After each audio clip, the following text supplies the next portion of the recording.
Dans une rare démonstration d'unité, le Conseil de sécurité des Nations Unies a voté une nouvelle résolution contre la Corée du Nord. Cette résolution étend les sanctions déjà existantes, la Chine s'étant opposée à inclure de nouvelles sanctions.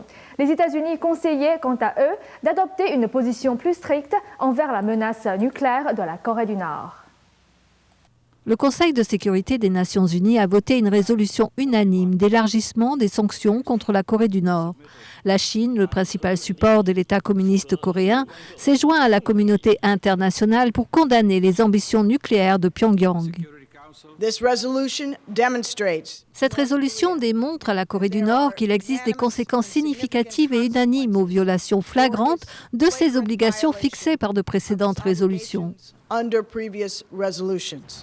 Les Nations Unies ont étendu les sanctions déjà existantes. La Chine s'est en effet opposée à l'établissement des nouvelles sanctions et appelle au dialogue. Des sanctions et une résolution seule ne marchent pas.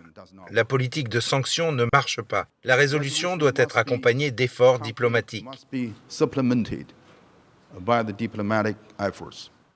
Il reste à voir si ce dialogue prendra effectivement place. En réponse à cette nouvelle résolution des Nations Unies, la Corée du Nord a déclaré qu'elle ne participerait plus aux discussions de dénucléarisation.